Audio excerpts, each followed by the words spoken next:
गुरु गौरांगेर अपार कृपाते श्रीधाम नवद्वीप परिक्रमा आज द्वितीय दिवस। आज के महती सभाय परम पूज्यपाद अभिन्न गुरुपाद पद्मा परमाराध्य स्वामी श्री श्रीमद गोपानंद बनदेव गोस्वामी महाराज তিনি সভাপতির আসন অলঙ্কৃত করেছেন। একবার করধ্বনিতে আমরা স্বাগত করব।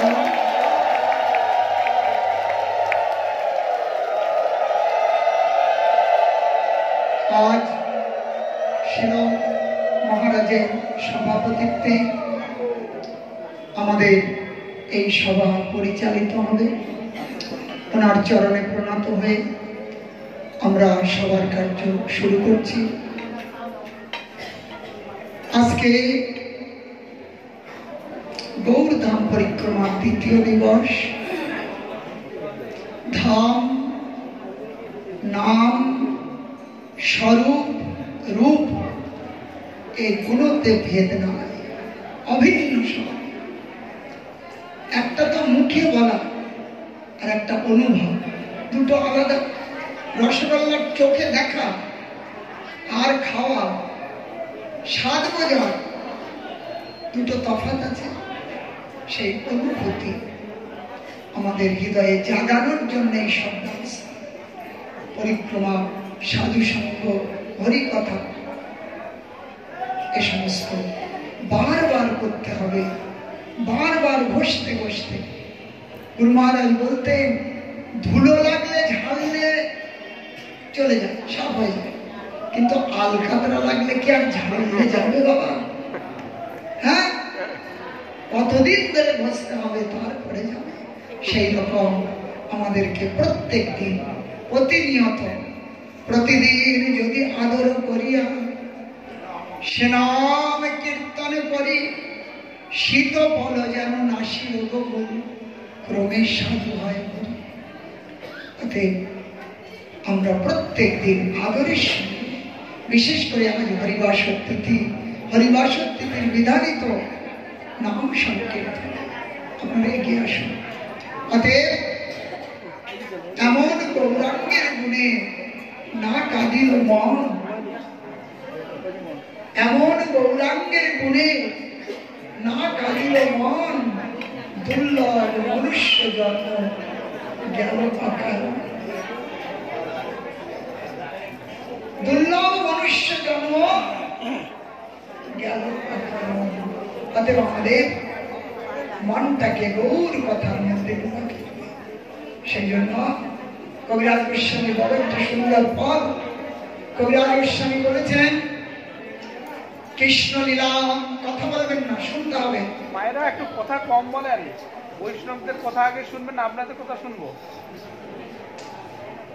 কৃষ্ণ লীলা মৃত সার, তার শত শত ধার, 10 দিকে বহে যাহা হইতে, সেই চৈতন্য লীলা হয় সরোবর অক্ষয়, মনহংস চরতে।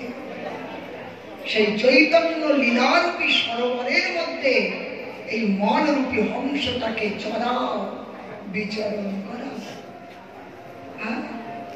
তাহলে আনন্দ কাকে বলে দেখবে। অতএব সেই চৈতন্য গুণে যার চিত্ত মজল না, বিধায় তার মনুষ্য। সেই জন্ম গেল অকারণ।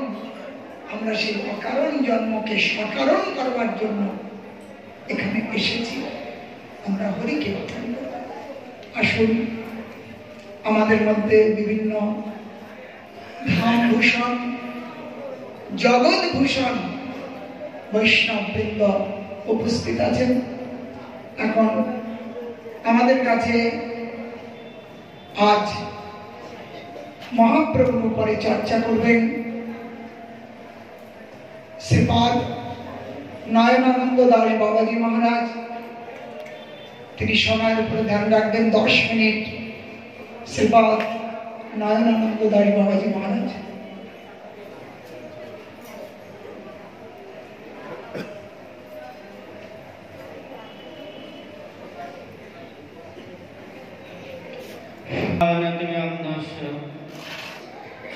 জ্ঞানাঞ্জনশলাকায় চক্ষুरुन्मीलितं येन तस्मै श्रीगुरवे नमो महावदान्नाय कृष्णप्रेमपतये कृष्णाय कृष्णचैतन्य नाम्ने गौरवतिष्ठे कस्तूरी तुलाकाललाटे पटले भक्तस्थले कस्तूरम् नाशाकुबर मुक्तिमं करतले विनकरि कंकणं सर्वांगे हरिचन्दनं सुललितं कंठे च मुक्तावली गोपस्त्री परिवेष्टितो विजयते गोपालचूड़ा वाञ्छा कल्पतरुश्च कृपा सिन्धु भवच पतितानां पावनेभ्यो वैष्णवेभ्यो नमो नमः। आसमति नित्यलीलं विष्णुपाद अष्टोत्तरशतशिशुमतुल्य श्रीकानंद ब्रह्म श्री गुरुदेवे आग्रोचारिणे पुष्पांजलि ज्ञापन करे शतकोटि दंडवत प्रणाम दयाते कृपा प्रार्थना करे তিনি আমার প্রতি ঘোষণা তৎপশ্চাৎ পরিবেশে কাছে তৃতীয় সালে বর্তমান আচার্য গোপালন মহারাজ শ্রী গুরুদেবের চরণ কমলে কোটি কোটি দণ্ডবত প্রণাম দয়াতে কৃপা প্রার্থনা করি তিনি আমার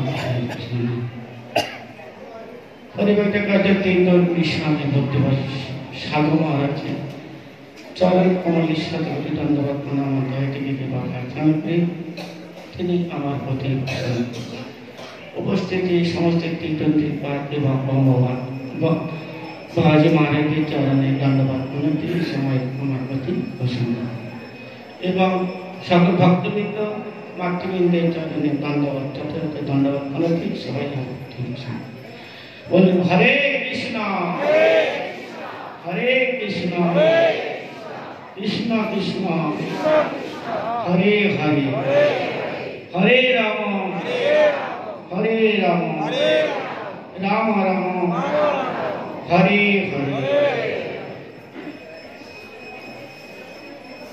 আজকে আমাদের সৌভাগ্যের দিন, উত্তম দিন। আজ গুরু বৈষ্ণবের সান্নিধ্যে থেকে আমরা ধামগুলো পরিক্রমা করছি, সেগুলো জানতে পারছি, লীলাগুলো জানতে পারছি। আমার গুরু বৈষ্ণবের মুখরাবিন্দ থেকে অমৃত কথা শুনে আমাদের জীবনকে ধন্যাতে ধন্য। যে সময় কৃষ্ণ কথায় আমাদের জীবন কাটে সেই সময়টা উত্তম,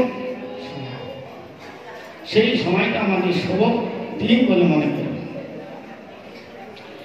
চৈতন্য মহাপ্রভু যখন বৃন্দাবনে গিয়েছিলেন,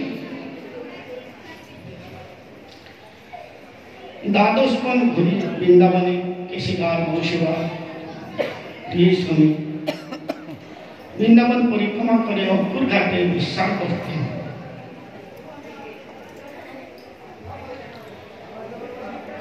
সঙ্গে বলদেব বাবু থাকতেন। বলদেব বাবু বললেন, এখন তো লীল যমুনার জল, আর ওই জলের উপরে নাকি কালীয় নাগের উপরে কৃষ্ণ নৃত্য করে, আমি একটু দেখতে যাব। বলে মহাপুর কাছ থেকে তিনি আগে নিয়ে চলে গেলেন। যমুনার ধারে ঘুরে ঘুরে দেখেন এই গাছের উপরে অন্ধকারে উঠে দেখেন এই গাছের উপরে অনেক লোক দাঁড়িয়ে আছে। বলছে এখানে আসুন, দেখতে পাবে কালীয় নাগ ওই জলের উপর ভাসছে, আমরা দেখতে পাচ্ছি। তবে মনে থেকে উঠলেন, উঠে দেখলেন না, দেখা যাবে না। আবার ও গাছতে যাবেন, অন্য অন্য গাছের দ্বারা এসে যমুনার পাড়ে এসে গিয়ে দেখেন অন্য গাছে, বলছে এখানে আসুন, এখান থেকে ভালো দেখা যাচ্ছে কালীয় নাগ ভাসছে, ওই যে লীল যমুনা। সেখানে সে গাছে উঠে দেখলেন, দেখতে পাচ্ছেন, দেখছে ওই একটা ডিঙির উপরে একটা আলো জ্বলছে, আর একটা জেলে ওই বসে বসে মাছ ধরছে। এইটা ছাড়া আর কিছু দেখতে পাচ্ছি না। সারা রাত এইভাবে এই গাছের উপরে ও গাছের উপরে দেখতে দেখতে তিনি ফিরে এলেন। চৈতন্য মহাপ্রভুর কাছে ফিরে এসে দণ্ডবাদ করে বসলেন। চৈতন্য মহাপ্রভু তার পিঠে একটা চাপড় মারলেন জোর করে। কলিকালে নাম রূপে কৃষ্ণ অবতার।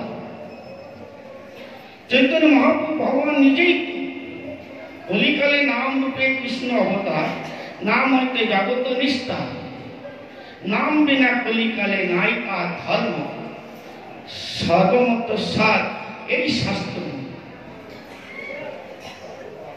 চৈতন্য মহাপ্রভু সাক্ষাৎ ভগবান, তাই ভুলে গিয়ে দৌড়াচ্ছে এখন কলিকালে ওই নীল যমুনা কৃষ্ণকে দেখতে পাচ্ছেন, তিনি তো ভগবান।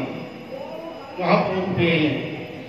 নৈতিক সংবাদে ব্যাসদেবের সংবাদে বললেন যে একটু হরিনামের মাহাত্ম্য একটু বলুন। নারদ মুনিকে বললেন, বলে নারদ মুনি এখানে এসছেন ভালো হয়েছে, এখান থেকে চলে যান স্বর্গের আছে, ওই যে ইন্দ্রদেব আছে ওখানে গেলেন এর প্রশ্ন উত্তর উনি ওখান থেকে আবার স্বর্গের রাজ্যে গেলেন ইন্দ্রের কাছে। ইন্দ্র বলল আমি পারবো না, যে সবসময় কৈলাসে ওই পার্বতী আছেন ওইখানে বসে, ওইখানেই যান, বাবা মহাদেব প্রশ্নের উত্তর দেন। ওখান থেকে যখন ওখানে গেলেন তা বলছেন না, তিনি বললেন আমি পারবো না, আমাদের সৃষ্টিকর্তা ব্রহ্মা ওই যে বসে আছে সোনার পাহাড়ের উপরে চতুর্মুখ ব্রহ্মা, ওইখানে সেখানে গেলেন। ব্রহ্মা বললেন আমি পারবো না, যা যা অনন্ত দেবের কাছে চলে, যার নাম তার কাছে চলে যান। অনন্ত দেবের কাছে গেলেন, বলে আমার ঠিক ঠিক বলা হবে কি না, ওই লক্ষ্মী দেবী পদসেবায় আছে ওখানে যান। লক্ষ্মী দেবী পদসেবা সেখানে গিয়ে গেলেন। বলছে আচ্ছা ঠিক সন্ধ্যাবেলায় এসছো তো, তুমি যম মহারাজের কাছ থেকে ঘুরে আসো। তখন যম মহারাজের কাছে গেলেন। যম মহারাজ বলল ঠিক সন্ধ্যার সময় এসছিল, ভদ্রটা অন্ধকার, আমাদের বাগানের মধ্যে একটু বড় বড় গাছ আছে, বাগিচায় আছে, অন্ধকার, আমাদের একটু ঘুরে আসো। আর সেই বাগানের মধ্যে যে ঢুকে যাচ্ছে দেখেন না অসংখ্য জীবাত্মা আত্মনাদ করছে, অসংখ্য জীবাত্মা ক্রন্দন করছে, অসংখ্য জীবাত্মা চিৎকার করছে। আর এই যম মহারাজের এই বাগিচার মধ্যে এত কোটি জীবাত্মা এত কষ্ট দুঃখের মধ্যে এরা আছে। ঠাকুর তিনি থাকতে না পেরে সবাই বলবেন নিতাই গৌর প্রেমানন্দে, নিতাই গৌর প্রেমানন্দে, হরি হরি বল, নিতাই গৌর প্রেমানন্দে, হরি হরি বল। দেখলে যারা ক্রন্দন করছিল তারা গেল কোথায়? তারা যারা আত্মনাদ করছিল তারা গেল কোথায়? যারা চিৎকার করছিল গেল কোথায়? চারিদিকে বাগানে ঘুরে ঘুরে দেখেন অন্ধকারে দেখতে না পেয়ে আবার তিনি যম মহারাজের কাছে ফিরে এলেন। বলে তোমার প্রশ্ন উত্তর পেয়েছ? বলছে আমি তো যখন হরিধ্বনি করলাম যারা চিৎকার করছিল, কান্না করছিল, আত্মনাদ করছিল তারা কোথায় গেল? বলছে সাধু বাবা তুমি সর্বত্র ভগবানকে দর্শন করো, আর ভগবানের নামের বিভর থাকলো তোমার, আমার ওই মুখের থেকে যে অমৃত নাম প্রবাহিত হয়েছে, তখন এই যে এত কোটি কোটি জীবাত্মা সবাই উদ্ধার হয়ে গেছে। বলো কোটি কোটি লোক যায় জম ধরে, বলে না স্বর্গে যায় বা গোলক বৈকুণ্ঠে যায়, বলে না কোটি কোটি লোক যায় জম ধরে। আমাদের আত্মীয় স্বজনরা সব কোটি কোটি সব জম ধরে যাচ্ছে। তাই চৈতন্য মহাপ্রভু এই হরি নাম নিয়ে এলেন কলি যুগে, কলিকের বিনোদন হরিনাম সংকীর্তন। এই হরিনাম সবাই করবেন। আচ্ছা ভাই কতর বছর কৃপা সিন্ধু ভাতে বচন দিদান পাবনি বৈষ্ণব। আমরা শিল মহারাজের শ্রীমুখে নাম মহিমা এবং আমাদের ভ্রান্ত ধর্মের উপরে ভ্রান্ত ভাব। কালীনাগ নৃত্য করছেন, মহাপ্রভুকে এসে বলছেন, মহাপ্রভুর সেবক বলভদ্র ভট্টাচার্য বৃন্দাবনে কৃষ্ণ প্রকট হয়েছে, চতুর্দিকে রং, হাজার হাজার লোক দেখতে যাচ্ছে। সেই কালী ও হ্রদে কালীনাগের উপরে কৃষ্ণ নৃত্য করছে, লোক দেখছে, ধন্য মনে করছে। যখন শনাক্ত করা হলো, দেখা গেল একটা জেলে নৌকাতে দাঁড়িয়ে নেচে নেচে জাল ফেলছে। তাহলে জাল ফেলছে যখন নেচে, মনে হচ্ছে যেন নৃত্য করছে, আর তাতে একটা লম্ফ জ্বলছে, মনে হচ্ছে ওটা সর্পের মণি, আর নৌকাটাকে সর্পর ফন মনে করা হচ্ছে। দূর থেকে এমনি মনে করে সব ভ্রম জগতে প্রকটিত হলো। মহাপ্রভু বললেন, আজকে নয় কালকে যাবে। যখন এই সত্য বেরিয়ে এলো, তখন বলভদ্র বলছেন, প্রভু ওটা কৃষ্ণ নয়, ওটা নৌকা ছিল, জেলে ছিল, মাছ ধরছিল। মহাপ্রভু চাপড় মারলেন। এই হলো ধর্মের পরিস্থিতি। একে বলে ভেড়া চাল। শনাক্ত না করে, সেই জন্য শাস্ত্র সতর্ক করেছেন, ভ্রম, প্রমাণ, বিপ্রলিপ্সা, কারণপটন, এই চারটি দোষ যার মধ্যে, সেটি শাস্ত্র হতে পারে না। তর্ক অপ্রতিষ্ঠ, শ্রুতয় বিভিন্ন, ঋষির নাশারযস্য, মতম ন ভিন্নম, ধর্মস্য তত্ত্বম নিহিতম গুহায়া, মহাজন যেন গত সপন্থা। শুদ্ধ হরিভক্তের চরণ প্রান্তে না আসা পর্যন্ত আমাদের ভ্রম নিষ্কাশন হবে না। সেই জন্য নিষ্কপটে হরি গুরু বৈষ্ণবের চরণে লুটিয়ে পড়তে হবে, আর কোনো আমার ভরসা না। এই হরিনাম করতে হবে। জীবের একমাত্র আহার হলো হরিনাম। হরিনাম হলো জীবের আহার, দেহের আহার ডাল নয়। আত্মার আহার হলো এই হরিনাম। যে হরিনামে পাপী তাপী উদ্ধার হয়ে যাবে। এক কৃষ্ণ নামে পাই, এক কৃষ্ণ নামে করে সর্বপাপ নাশ।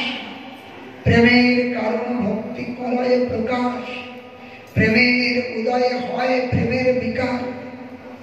অশ্রু কম্প পুলক আদি সার, অনাশে ভবক্ষয় কৃষ্ণের সেবন। এক কৃষ্ণ নামে পাই এত প্রেমধন, হেন কৃষ্ণ নাম যদি লয়ে বহুবার, তথাপি প্রেম নহে নয়মশ্রুধা।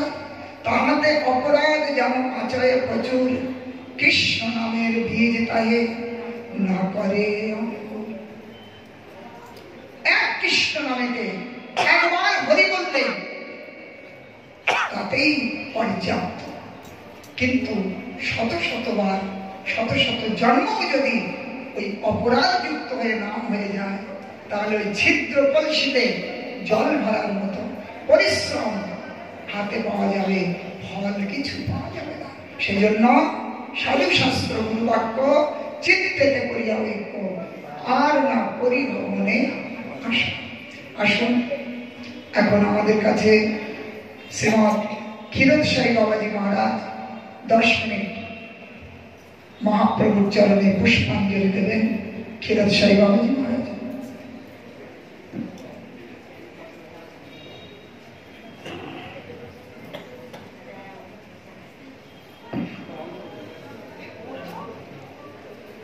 নমঃ বিষ্ণুপদায় কৃষ্ণ কারুণ্যমূর্তয়ে শ্রীমতে ভক্তি সহিত কীর্তনৈতি নামিনে।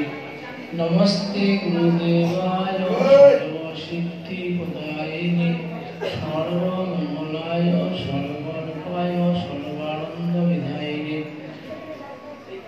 পঞ্চকল্পতরুভ্যশ্চ কৃপা সিন্ধুভ্য পতিতানাং পাবনেভ্যো বৈষ্ণবেভ্যো নমঃ। সর্বাগ্রে অস্মদের গুরুপাদ পদ্ম সুবন্ধ জ্ঞান প্রদাতা শ্রী দাস নিত্য লীলা কৃষ্ণ ওম বিষ্ণুপাদ শত শত ভক্তি শ্রী লক্ষ্মী গোস্বামী মহারাজের শ্রী চরণ কমলে অনন্ত কোটি দণ্ডবত প্রণাম জানিয়ে ওনার প্রার্থনা করি তৎপ্রসাদ গৌরী সঙ্গপতি দেশ বিদেশের প্রসারক গুরবাণী নিত্য লীলা ভক্তি ভক্তি সারম গোস্বামী মহারাজের শ্রী চরণ কমলে অনন্ত কোটি দণ্ডবত প্রণাম জানিয়ে ওনার প্রার্থনা করি তৎ বিশ্বগুরু অকর্মটা শ্রী চৈতন্য প্রতিষ্ঠাতা জগৎগুরু পরমহংস ছিল ভক্তি সিদ্ধান্ত সরস্বতী ঠাকুরের শ্রীচরণ কমলে অনন্ত কোটি দণ্ডবত প্রণাম জানিয়ে প্রার্থনা করি তৎপ্রসাদ গৌরী সঙ্গে বর্তমান আচার্য পরিব্রাজ আচার্য বিষ্ণুপাদ ভক্তি প্রসাদ স্বামী গোস্বামী মহারাজের শ্রীচরণ কমলে অনন্ত কোটি দণ্ডবত প্রণাম জানিয়ে প্রার্থনা করি তিনি আমার প্রতি প্রসন্ন কৃপা করুন তৎপ্রসাদ ভক্তমণ্ডলী মাতৃমণ্ডলী বৈষ্ণব বৈষ্ণবী সকলের চরণে শ্রীচরণে অনন্ত কোটি দণ্ডবত প্রণাম জানিয়ে সকলে প্রার্থনা করি। আমি তো সাধারণ অবৈত্যা মধুসূদনারী, আমি কিছুই জানি না, আমি শ্রবণ করতে এসেছি আর কি। তাও যখন মহারাজ আদেশ করেছেন একটু ভগবানের নাম হচ্ছে, মহাপ্রভু বললেন যে প্রকাশানন্দকে লক্ষ্য করে বললেন যে মূর্খ তুমি তোমার নাহি বেদান্ত অধিকার, কৃষ্ণ মন্ত্র জপ সদা এই মন্ত্র সার। কৃষ্ণ মন্ত্র হইতে হবে সংসার মোচন, আর কৃষ্ণ নাম হইতে হবে কৃষ্ণের চরণ। সেই প্রকাশানন্দকে তিনি বললেন তুমি মূর্খ, তোমার বেদান্তের অধিকার নাই। হরের নাম হরের নাম হরের নাম কেবলম বলো নাস্তব নাস্তব নাস্তব গতি অন্যতম। কলিযুগে অন্য কোনো গতি নাই। সেই হরিনাম একমাত্র সার। লবণবিহীন জৈসে তরকারি সার, কৃষ্ণ ভজনবিহীন ধর্ম যাইবার। তরকারিটা আমরা যতই রান্না করি, যদি লবণ দেওয়া না হয় তাহলে তরকারি সুস্বাদ আসে না। সেই রকম পৃথিবীতে যত কথা ধর্ম নামে চলে, ভাগবত সব পরিপূর্ণ চলে। ভাগবতে সব ধর্ম। এই জন্য একমাত্র ভগবানের নামে হচ্ছে সত্য বস্তু। সত্য বস্তুকে ভালোবাসতে হবে, এবং সত্য বস্তু স্বয়ং ভগবান, সাক্ষাৎ শ্রীকৃষ্ণ আর কি। সেই ভগবানকে ভালোবাসতে গেলে কায় দিয়ে মন দিয়ে বাক্য দিয়ে ভগবানকে ভালোবাসতে, তিনটা দিয়ে সেবা করতে, কায় দিয়ে মন দিয়ে বাক্য দিয়ে ভগবানের যত ভালোবাসো। ন ধর্ম না ধর্ম সত্যিগণ নৃত্য গুরু গুরু ব্রজে রাধা গোবিন্দের সেবা প্রচুর পরিচর্য নতুন। হে মন, তুমি ধর্ম করো না অধর্ম করো না, তাহলে তুমি কি করবে? ব্রজে রাধা গোবিন্দের সেবা প্রচুর ভাবে করার। সেবার দ্বারাই ভগবানকে প্রসন্ন করা যাবে। অত শ্রীকৃষ্ণ নামাদি ন হবে গ্রাহ্য মিন্দে সেবার মুখে জীববদ্ধ স্বয়ংস্তুত। এই সেবার দ্বারাই ভগবানকে লাভ করা যাবে। আমি এখানে ये रखा ये बस बंचा बंद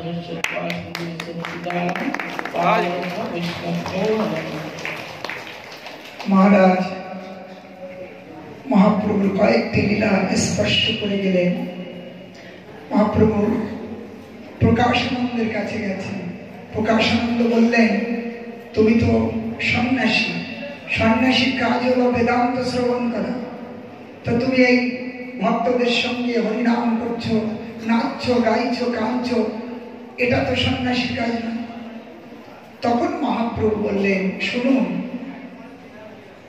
আমি গুরুদেবের কাছে গেলাম, যে বললাম গুরুদেব কিবা মন্ত্র দিলা গোসাই, কিবা তার ফল, জপিতে জপিতে নাম করিল পাগল। নাম জপ করতে করতে পাগল হয়ে গেল।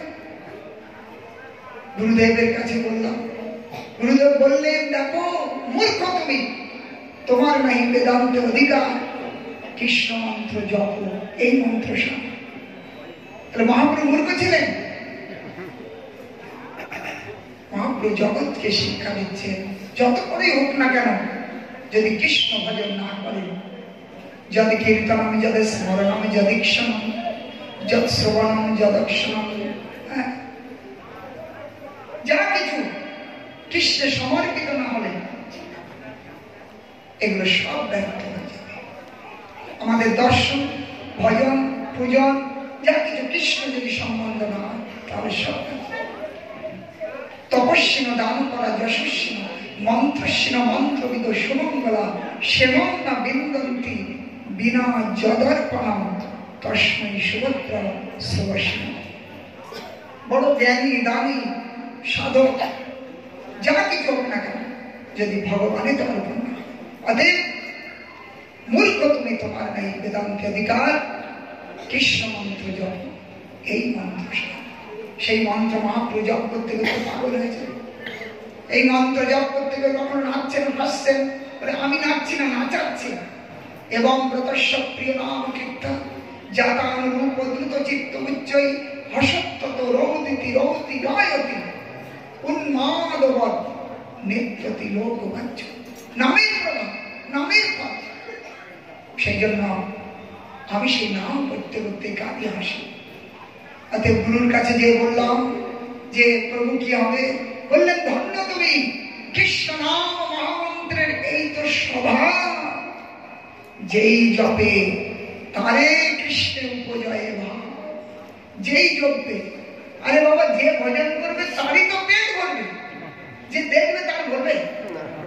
তাহলে আপনি যদি বলেন প্রেম আপনার মধ্যে জাগবে, আমার মধ্যে নয়, তাই কি না? সেই জন্য মহাপ্রভু সেই দেখালেন যে যা কিছু হোক, নারায়ণ পরাবেদা, নারায়ণ পরা ধর্ম কর্ম যোগ তপস্যা, তার সমস্তের শেষ হলো কে? নারায়ণ।